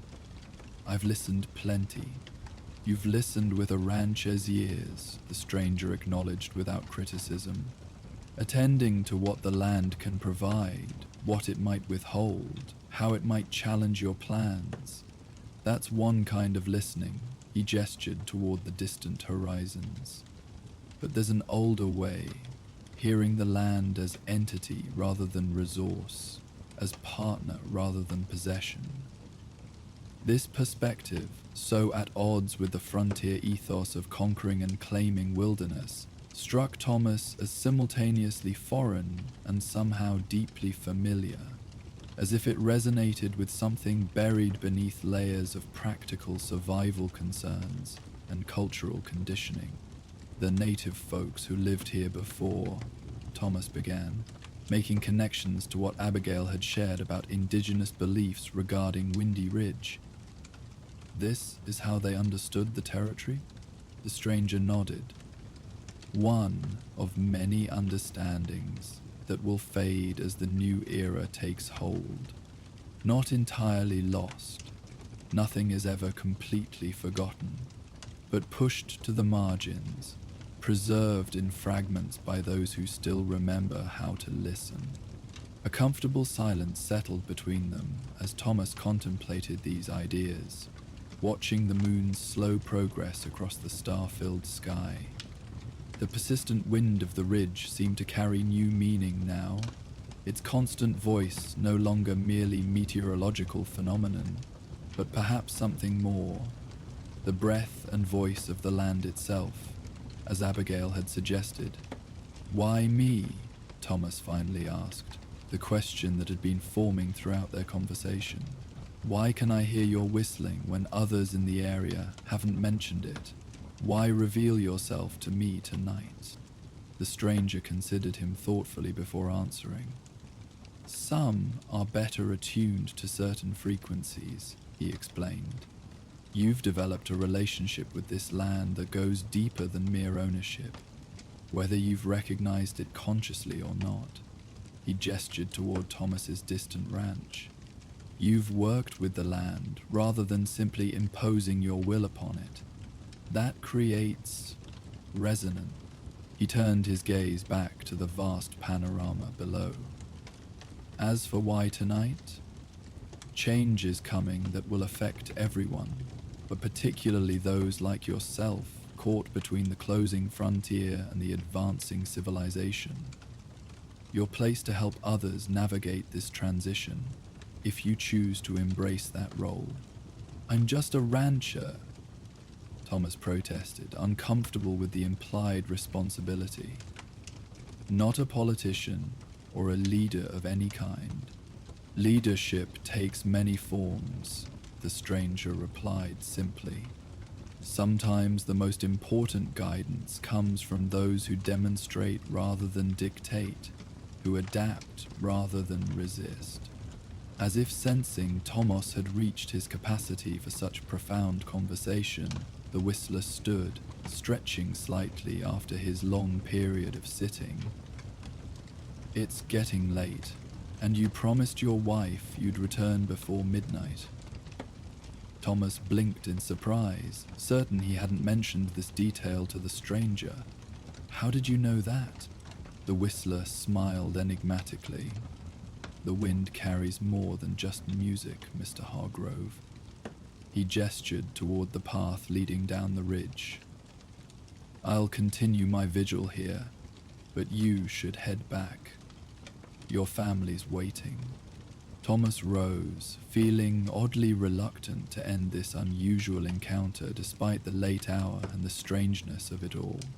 He had come seeking practical answers about a mysterious sound, and instead found himself confronting ideas that challenged his fundamental understanding of the land he'd called home for more than 2 decades.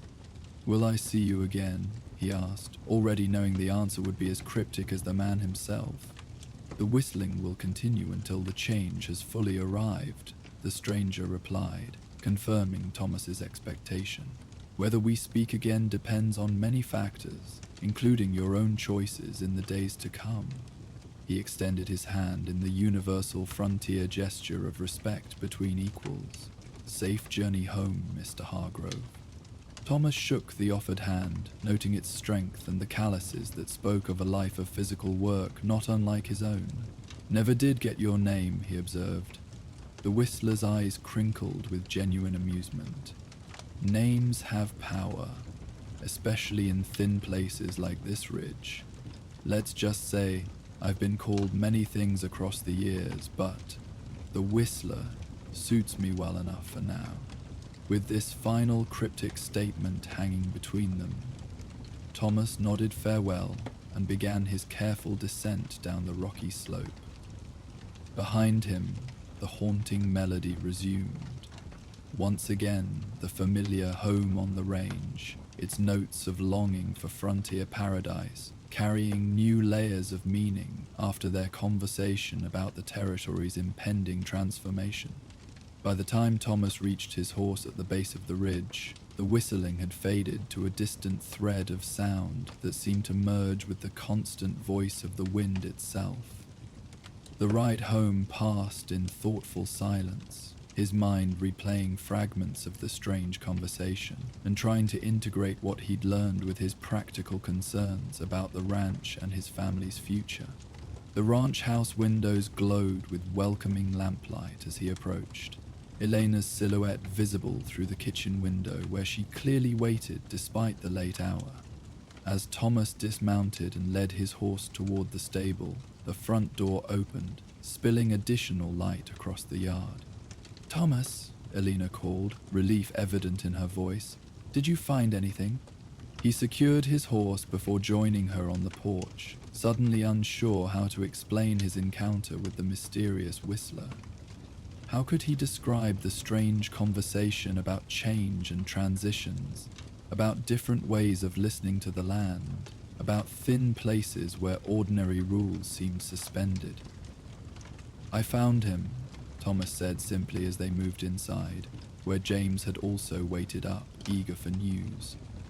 "A man, not a ghost, though there's something different about him."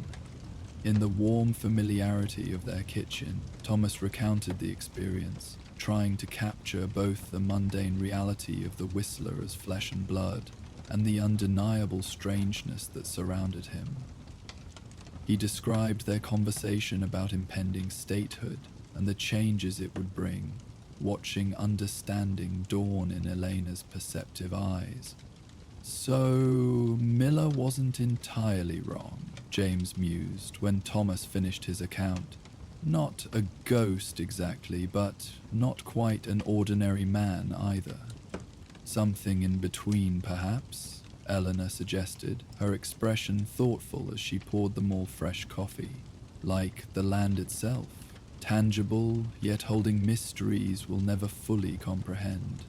Thomas nodded, grateful for his family's ability to accept the unexplained without either dismissing it entirely or embracing fantastical explanations. Whatever or whoever he is, his warning about statehood coming sooner than expected seems worth heeding. We should start preparing for the changes it will bring. They discussed practical implications until well past midnight. Potential new regulations affecting water rights, changes to property laws, increased taxation, the likely influx of new settlers as improved transportation and perceived stability made the region more attractive to Eastern families seeking fresh starts. If statehood's really coming within a year, we should consider purchasing that adjoining section to the north, Elena suggested, always the strategic thinker in their partnership. Once formal surveying begins under state authority, land prices will rise quickly, and we should finalize agreements with the other ranchers about shared grazing rights, Thomas added, seeing the wisdom in her suggestion. Written contracts that will stand up under new state laws rather than the handshake deals that have sufficed until now. James listened intently to this practical discussion, but his expression suggested his thoughts remained with the more mysterious aspects of the Whistler. "Do you think he's been around since before settlers came here?" he asked during a lull in the conversation. The way he talked about watching territories change, about the native people's understanding of the land. Thomas considered the question seriously. "I don't know, son. He didn't look ancient, but there was something in his eyes." He shook his head, unable to articulate the sense of deep time he'd perceived in the stranger. Whatever his true nature, I believe he meant what he said about change coming. And that's what we need to focus on now. The whistling continued each night as weeks passed. Thomas found himself listening for it, with a strange mixture of anticipation and melancholy, recognizing it now as both beautiful music and countdown to profound change. James, intrigued by his father's account, often joined him on the porch in the evenings, both of them watching the distant ridge as the haunting melody drifted across the plains. One evening, James approached his father with unusual seriousness. "I want to meet him," he said simply, "the whistler. I want to hear what he has to say directly." Thomas considered his son thoughtfully. At 17, James had demonstrated both good judgment and necessary caution, earning his father's trust through consistent responsibility, and the whistler himself had shown no signs of malevolence, only mysterious connection to the land and its transitions. Said, whether he spoke to others would depend partly on their own choices, Thomas recalled. "I can't guarantee he'll reveal himself to you as he did to me. But I could try," James persisted. "Just go up there at sunset, listen to the whistling closer to its source, see what happens." After further consideration, Thomas nodded agreement. "Tomorrow evening, we'll ride out together." The following evening, father and son rode out as the sun began its descent toward the western horizon. They reached the base of Windy Ridge just as the first stars appeared, securing their horses near the juniper where Thomas had tethered his mount during his previous visit. The constant wind that gave the ridge its name seemed especially active this evening, carrying complex harmonies as it moved through rock formations and sparse vegetation. "The whistling should start soon," Thomas said as they began their ascent on foot. Usually commences around sunset, continues for several hours. As they approached the natural terrace where Thomas had encountered the whistler, the first notes of melody drifted through the gathering darkness. Red River Valley. Tonight, its gentle melancholy speaking of partings and remembrance. James halted mid-step, his face registering wonder as the music reached him with unexpected clarity and emotional impact. "It's so..." he began, then shook his head, unable to find adequate words for the experience. "I know," Thomas acknowledged, understanding precisely what his son couldn't articulate. "Different when you hear it directly, isn't it?" They continued upward with increased care, the whistling growing incrementally louder as they neared its source. When they reached the edge of the terrace, Thomas gestured for James to remain slightly behind while he called out, "Evening, friend. I've brought my son to hear your music properly." For a moment, only the persistent wind and continuing melody answered him. Then the whistling paused, and the same melodious voice Thomas remembered responded from the darkness. "Mr. Hargrove, you return with new ears to listen. Approach, both of you." Thomas gestured James forward, and together they rounded the rocky outcropping. There, seated on the same weathered boulder at the terrace's edge, was the whistler. Appearing exactly as Thomas remembered him, from the practical frontier clothing to the well-maintained mustache and the depth of experience reflected in his eyes. "This is my son, James," Thomas introduced formally. The whistler nodded acknowledgement. "Young Mr. Hargrove, you've been curious about me." James straightened slightly under the stranger's direct gaze, managing to find his voice despite evident awe. "Yes, sir. I've heard your whistling every night, wondering who could make music that carries such feeling." A smile touched the whistler's weathered features. "Music speaks what words cannot, especially in places like this ridge, where the wind itself wishes to be heard." He gestured toward the vast panorama spread below them, now silver-washed by moonlight. "Your father began to understand during his visit. Perhaps you will hear something different yet equally important." With this cryptic observation, the whistler returned his attention to the distant horizon and resumed his melody, shifting now to a tune neither Thomas nor James immediately recognized, something that contained elements of both frontier ballads and native harmonies interwoven in complex patterns. As they listened, Thomas noticed James's expression gradually transforming, moving from initial wonder through deepening concentration to what appeared to be genuine revelation, as if the music was speaking directly to him in ways Thomas himself couldn't fully access. The young man's gaze remained fixed on the distant horizons, even as tears gathered at the corners of his eyes, suggesting emotional impact beyond normal aesthetic appreciation. For nearly an hour, they remained in this strange communion, the whistler creating his haunting melody, James receiving it with increasingly profound connection, and Thomas observing them both.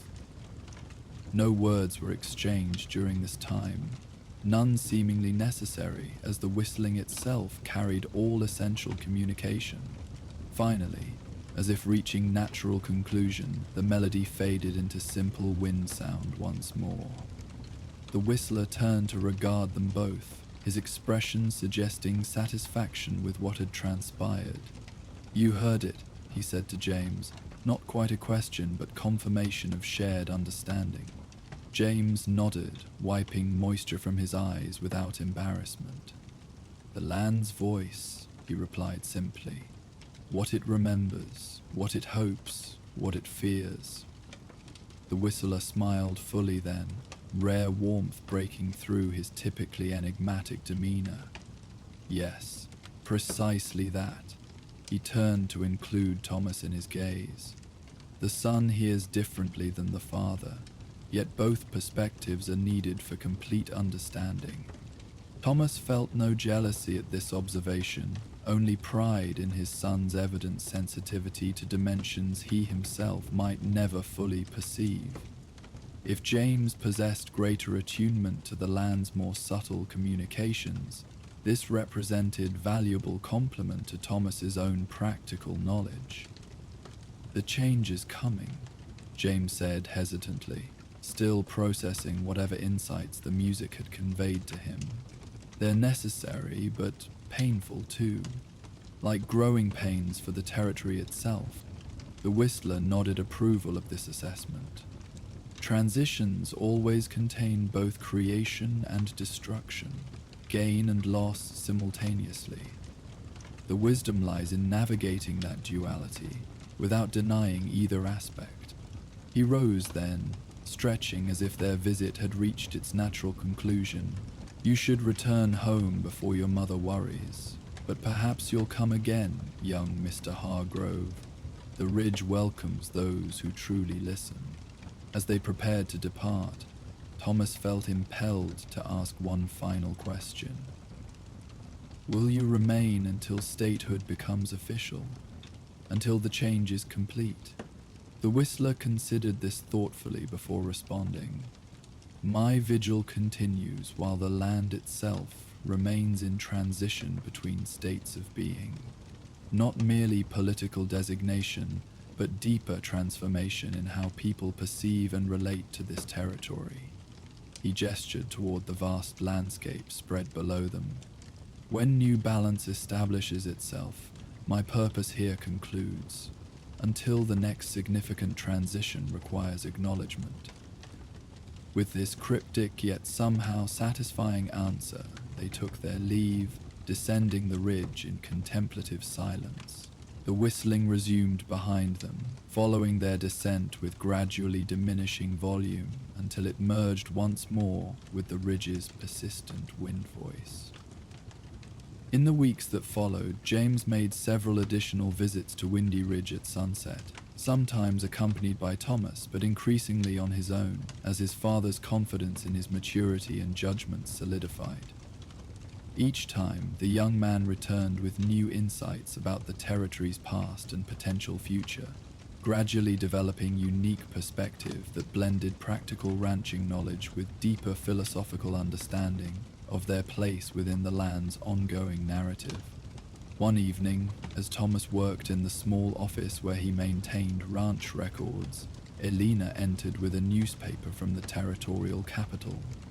"Look at this," she said, pointing to a small article buried on the third page. "The governor submitted formal petition for statehood last month. They're expecting approval within the year." Thomas studied the article with growing amazement. The timeline matched precisely what the Whistler had told him before another full cycle of seasons, confirming the stranger possessed information unavailable to most territorial residents. More significantly, the official submission date corresponded almost exactly with when they had first begun hearing the whistling from Windy Ridge. "New," Thomas murmured. "He appeared right when the process formally began." "Just as Abigail said," Elena nodded. "He comes when change is beginning, stays until it's fully in motion." This confirmation of the Whistler's accuracy lent additional weight to his broader observations about the relationship between people and land, the different ways of listening, the perspective that viewed landscape as partner rather than possession.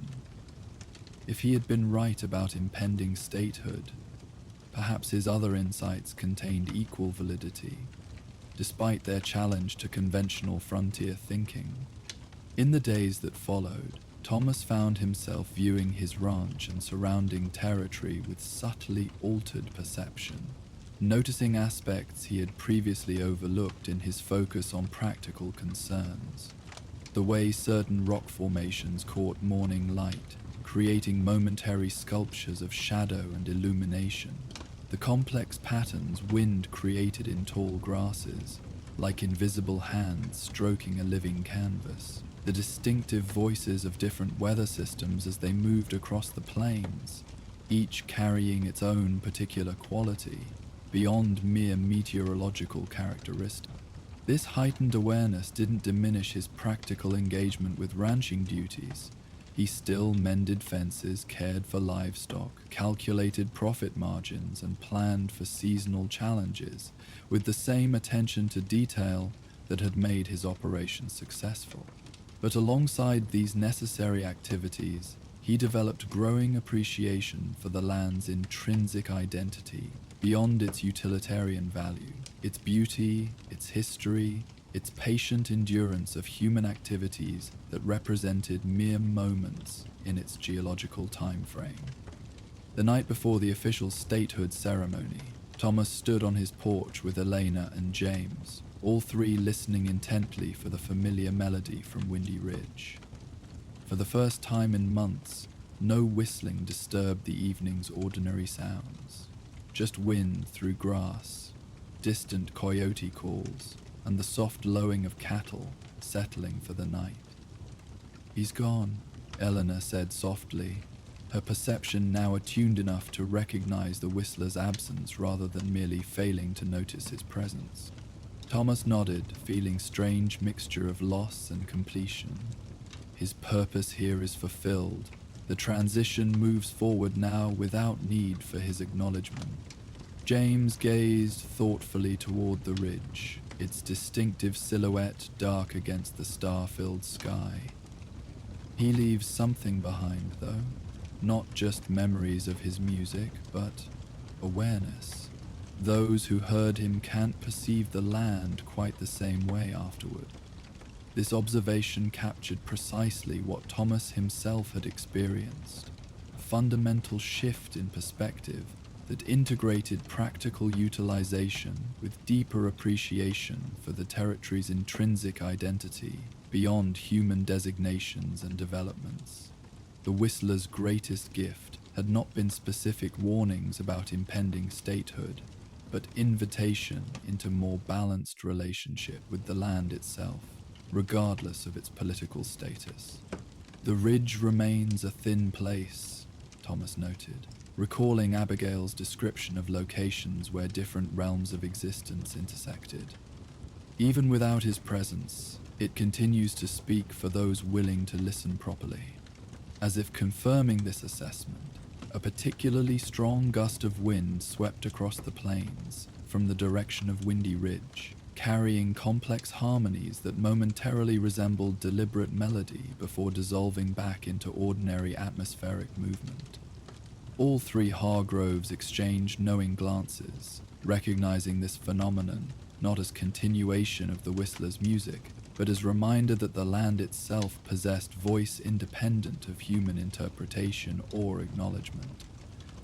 The following day, as formal statehood ceremony proceeded in the territorial capital, with appropriate political speeches and celebrations, Thomas and his family chose simpler commemoration, more aligned with their enhanced understanding of the transition's deeper significance.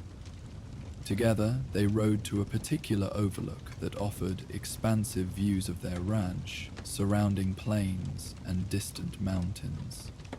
There, with Windy Ridge visible on the horizon, they shared quiet picnic while discussing both practical implications of new state status and philosophical reflections on what remained constant beneath these superficial changes. The land itself, patient, enduring, and ultimately beyond complete human comprehension despite generations of settlement and utilization, would incorporate this latest transition into its ongoing narrative, just as it had absorbed countless previous transformation. As afternoon sunlight bathed the landscape in golden illumination that emphasized its timeless beauty, Thomas found himself unexpectedly whistling, not with the mysterious stranger's supernatural skill, but with simple human appreciation for the territory that had shaped his family's identity and would continue influencing future generations, regardless of political designations or economic development. The tune was Home on the Range, its familiar lyrics about the place where seldom is heard a discouraging word, and the skies are not cloudy all day, carrying new layers of meaning after months of listening to the Whistler's more profound musical communications. Not mere sentimental glorification of frontier existence, but genuine acknowledgement of connection between people and place that transcended temporary conditions and challenges. Eleanor and James joined him, their voices blending in harmonies that echoed across the open landscape, not attempting to replicate the Whistler's otherworldly melodies, but offering their own human tribute to the land that sustained them through its continuing cycles of change and renewal. As their voices faded into comfortable silence, Thomas sensed subtle shift in the constant wind, not the Whistler's return, but perhaps acknowledgement from whatever deeper consciousness animated the territory itself, recognizing their attempt at proper communication, even without supernatural mediation. "We'll be all right," Elena said softly, her gaze encompassing their ranch, the surrounding plains, and the ridge in the distance. "Whatever changes statehood brings, the essential things remain." Thomas nodded agreement, finding perfect balance in her simple statement between practical confidence in their ability to adapt and deeper philosophical acceptance of continuous transformation as natural condition rather than catastrophe requiring resistance. James smiled, his young face reflecting maturity beyond his years as he added, "And we know how to listen now, really listen, to what the land has been trying to tell us all along." This, Thomas realized, represented the Whistler's true legacy. Not specific warnings about political developments, but invitation into more conscious relationship with the territory that recognized its identity beyond mere resource or backdrop for human activities. The mysterious figure had departed, his vigil complete for this particular transition, yet what he had awakened in those attentive enough to hear his melodies would continue shaping their perception and decisions through whatever changes lay ahead. Somewhere in the distance, beyond ordinary human perception, perhaps the land itself listened and understood. And so, partner, as our tale rides off into the sunset, It's time for you to rest your weary bones beneath the endless prairie sky.